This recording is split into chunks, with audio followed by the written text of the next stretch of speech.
Sekarang kami sedang berada di lokasi penggusuran gereja Santa Maria Pembantu Abadi di Weri. Nah, inilah tempat penggusuran gereja Maria Pembantu Abadi. Teman-teman mau tahu apa alasan gereja ini dibongkar? Simak video selengkapnya. Yang pertama, Paroki Weri ini orang-orang Weri semuanya berasal ini dari sisa banjir tahun 27 Februari 1979, lalu orang-orang mulai dari Larantuka sampai dengan Posto dipindahkan ke sini. Nah, sebagian besar orang dipindahkan ke sini, maka terbentuklah Kampung Weri. Nah, ketika ada Kampung Weri ini, gereja, umat sebagai orang Katolik membutuhkan gereja. Karena itu pada tahun 1980 dibangun sebuah kapela.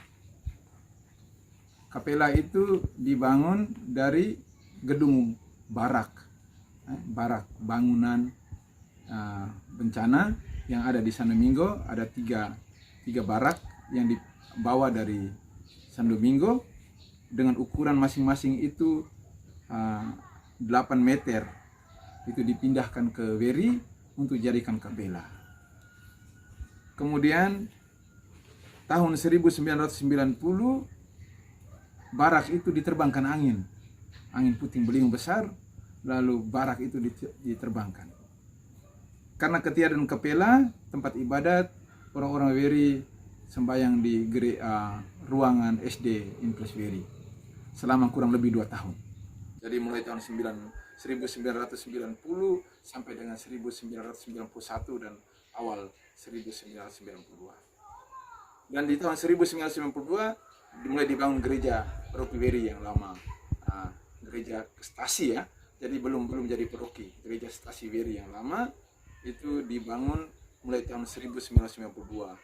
Disebut stasi karena waktu itu Weri bergabung dengan paroki San Juan Lebao. Di paroki San Juan Lebao itu stasinya ada di Weri juga.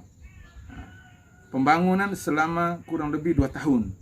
Tahun 1992 bangun, 1993 jadi. Walaupun belum sempurna, toh umat Weri sudah pakai gedung gereja itu sebagai tempat ibadat sambil tetap dilanjutkan pembangunan. Finalisasi dari gedung gereja. Lalu tahun 1995 baru gereja ini diberkati oleh Bapak Uskup Insinyur Darius Senggawa SVD, tepatnya tanggal 27 Juni 1995. 27 Juni 1995 gereja Paroki Weri ini diberkati. Gereja stasi ya, gereja stasi. Pada tahun 2005 Paroki Weri berdiri sendiri. Weri berdiri sendiri, stasi Weri menjadi sebuah paroki lepas dari Paroki San Juan Lebao. Dan paroki ini diberi nama Santa Maria Pembantu Abadi Weri. Santa Maria Pembantu Abadi yang pestanya jatuh pada tanggal 27 Juni. Bersamaan dengan tanggal resminya gedung gereja ini. Diberkati tanggal 27 Juni pas pesta Santa Maria Pembantu Abadi. Maka parokinya juga tetap dengan nama Maria Pembantu Abadi. Jadi tanggal 15 Oktober 2005 Paroki Weri resmi berdiri lepas dari San Juan Lebao. Yang berikut, mengapa orang rubuhkan? Dalam percakapan sudah sekian lama, gereja Weri ini dirasakan kalau pas hari raya itu tidak bisa menampung umat. Pas hari raya, Natal, Paskah itu tidak bisa menampung umat. Itu yang pertama. Yang kedua, konstruksi bangunan itu kurang bagus. Gedung lama itu kurang bagus. Sudah banyak yang bocor karena atapnya terlalu rata. Tembok-temboknya pada pecah karena bekas gempa juga beberapa kali. Nah, karena itu umat merasa bahwa perlu membangun gereja baru. Nah, untuk membangun gereja baru kita perlu dana. Dana dari mana? Dana yang dari umat. Nah, dana selain dari umat, kita minta juga dari orang lain, tapi harus pokoknya dari umat. Nah, supaya bisa, kalau bongkar gereja ini kita ada tempat ibadat, maka umat paroki Weri bangun aula sebagai tempat ibadat. Kami pindah di sana tanggal 22 Desember 2019. Umat paroki Weri pindah ke aula, dan gereja lama ditutup 22 Desember 2019. Untuk siap orang bangun gereja baru. Jadi secara simbolik gereja itu ditutup, gereja paroki lama yang paroki Weri yang lama ditutup tanggal 22 Desember 2019. Alasan tadi mengapa? Karena kapasitas tidak mencukupi kalau hari raya, dan yang kedua model bangunan, konstruksi bangunan sangat tidak bisa seperti model lagi. Sehingga sekali lagi tanggal 22 Desember Romo Fikjen, Romo Gebi datang misa di sini, lalu dia sebagai mewakili uskup secara resmi kunci pintu gereja lama untuk orang tutup gereja lama, pindah ke gereja baru, sekaligus berkat aula di tanggal 22 Desember 2019. Dan kemarin tanggal 7 Juni yang lalu kami akhirnya resmi gusur gedung gereja ini. Kalau orang tanya tentang dana, tadi saya sudah bilang, dana itu dana umat. Nah, umat sekarang kami gerakkan dengan yang namanya kartu persembahan umat, KPU. Ada kartu persembahan umat. Tiap bulan umat beri. Nah, beri sejauh dia mampu. Tapi ada batas terbawahnya itu 10.000. Jadi 10.000 ke atas. Nah, tergantung keluarga dia mau beri berapa. Karena kalau orang tentukan sejumlah uang, belum tentu orang beri. Karena itu orang pakai dengan cara beri dengan gembira hati, dengan senang hati. Nah, dengan rata-rata terendah 10.000 per kakak per bulan.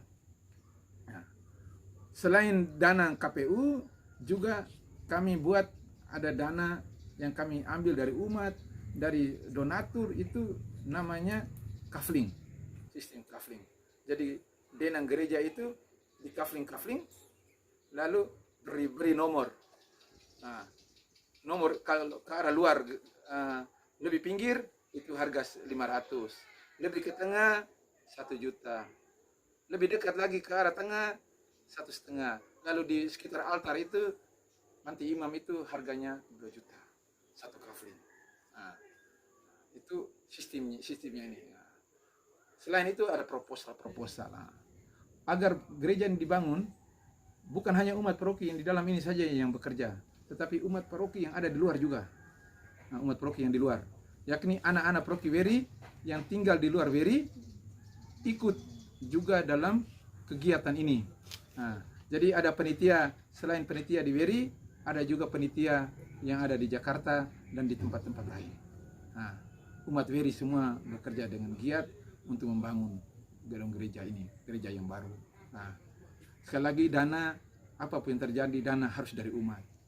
Nah, kalau umat sudah bisa, baru perencari tempat lain. Nah, dengan donatur.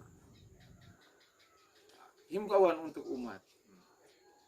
Saya dari misa kami tim pastor, khususnya saya dari KBG ke KBG, saya selalu mengatakan, nah, ini gereja umat, nah, bukan gereja pastor. Pastor datang untuk menggembalakan umat, supaya bersama dengan umat kita membangun gereja. Kita membangun gereja dalam konteks pertama, gereja dengan huruf kecil itu gedung, gereja dengan huruf besar, G besar, itu persekutuan umat. Jadi kami membangun gereja di sini, pertama membangun persekutuan dulu, gereja dengan G huruf besar.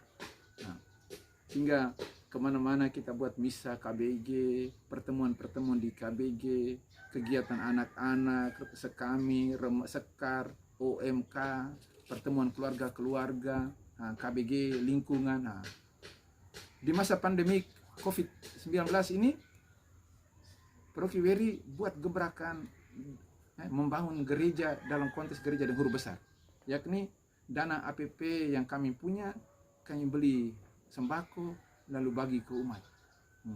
Paroki Weri sudah 2 kali bagi sembako ke umat.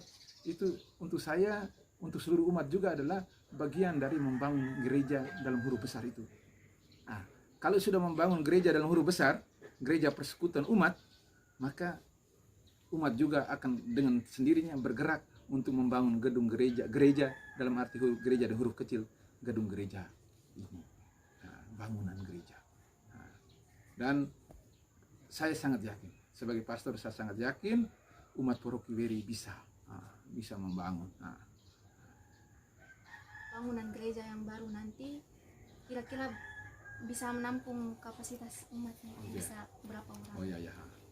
Sekarang gereja kami yang lama itu sekitar 500 sampai 600 orang. 500 sampai 600 orang. Gereja baru ini ukurannya nanti 40 kali 30, panjang 40 lebih, lebar sekitar 30. Gereja baru. Gereja baru ini diharapkan bisa menampung umat sekitar 800 umat, 750 sampai 800. Jadi kita bisa misa 2 kali. Karena kalau kita hanya misi buat bangun besar lalu nanti hari biasa, minggu biasa umatnya sedikit, kita ini tidak umat banyak yang penuh ketika misa hari raya. Jadi kita buatnya kapasitasnya naik sedikit, hampir dengan 750 sampai 800, lalu bisa misa 2 kali. Yang penting kita punya gereja, cita-cita gereja kita adalah gereja yang sedikit membuat ketika umat datang langsung rasa, ini gereja. Dia punya arsiteknya, dia punya bagian interiornya, nanti itu membuat orang mesti merasa luar biasa. Jadi kapasitas gereja lama itu sekitar 500 sampai 600-an, dan nanti kapasitas gereja baru ini sekitar 750 sampai 800 kapasitas. Gereja lama ini dia memanjangnya menghadap jalan. Yang gereja baru nanti itu lebarnya yang menghadap ke jalan dan panjangnya ke belakang ke arah kuburan. Romo, terima kasih banyak atas waktunya. Mohon maaf kalau